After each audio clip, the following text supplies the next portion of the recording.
एक बार गणेश जी एक छोटे बालक के रूप में चिमटी में चावल और चमचे में दूध लेकर निकले। वे हर किसी से कह रहे थे, कोई मेरी खीर तो बना दो, कोई मेरी खीर बना दो। एक बुढ़िया बैठी थी, उसने कहा, ला मैं बना दूं।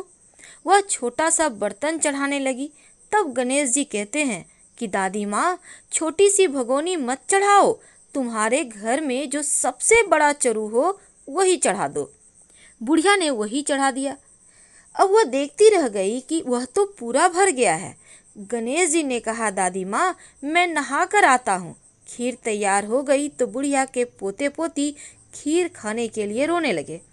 तब बुढ़िया ने कहा कि गणेश जी आपके भोग लगना, कहकर चूल्हे में थोड़ी सी खीर डाली और कटोरे भर भर कर बच्चों को दे दी।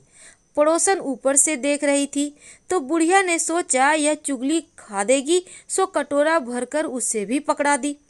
अब बेटी की बहू ने चुपके से एक कटोरा खीर खाई और कटोरा चक्की के नीचे छुपा दिया। अब भी गणेश जी नहीं आए तो बुढ़िया को बहुत भूख लग रही थी। एक कटोरा खीर का भरकर किवाड़ के पीछे बैठकर एक बार फिर कहा, जय गणेश जी, आपके भोग लगना, और खाना शुरू कर दिया।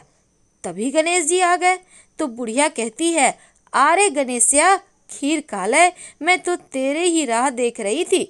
तब गणेश जी ने कहा, दादी माँ, मैंने तो खीर खा ली। बुढ़िया ने कहा, कब खाई? गणेश जी ने कहा, जब तेरे पोते पोती ने खाई तब खाई, जब तेरी पड़ोसन ने खाई तब खाई, जब तेरी बहू ने खाई तब खाई, और जब तूने खाई तो पेट पूरा ही भर गया।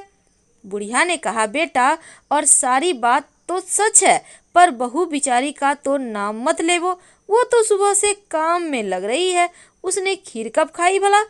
तब गणेश जी कहते हैं, चाकी के नीचे देख, जूठा कटोरा पड़ा है, तूने तो मेरे को भोग लगाया, वो तो वैसे ही खा गई।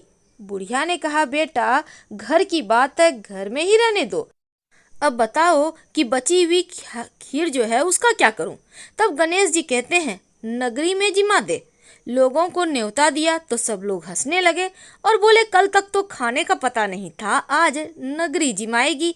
फिर भी लोग आए और ठाठ से जिमे।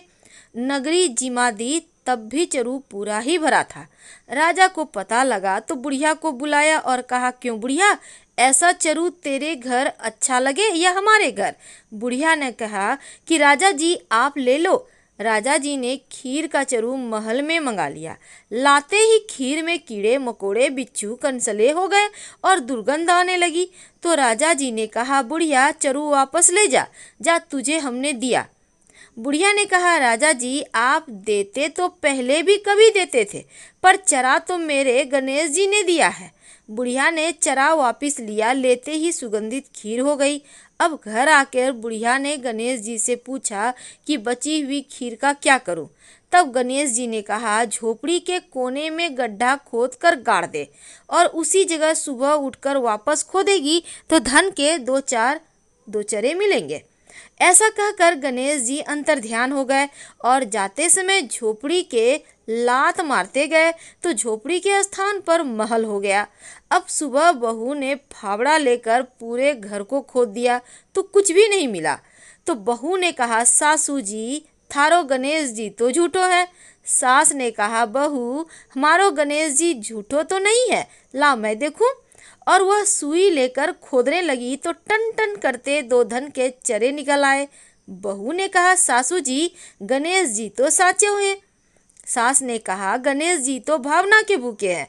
हे गणेश जी, जैसा तुमने बुढ़िया को दिया वैसे ही सबको देना, और कहानी कहने वाले, हुंकारा भरने वाले, कहानी सुनने वाले सबको देना। हर हर महा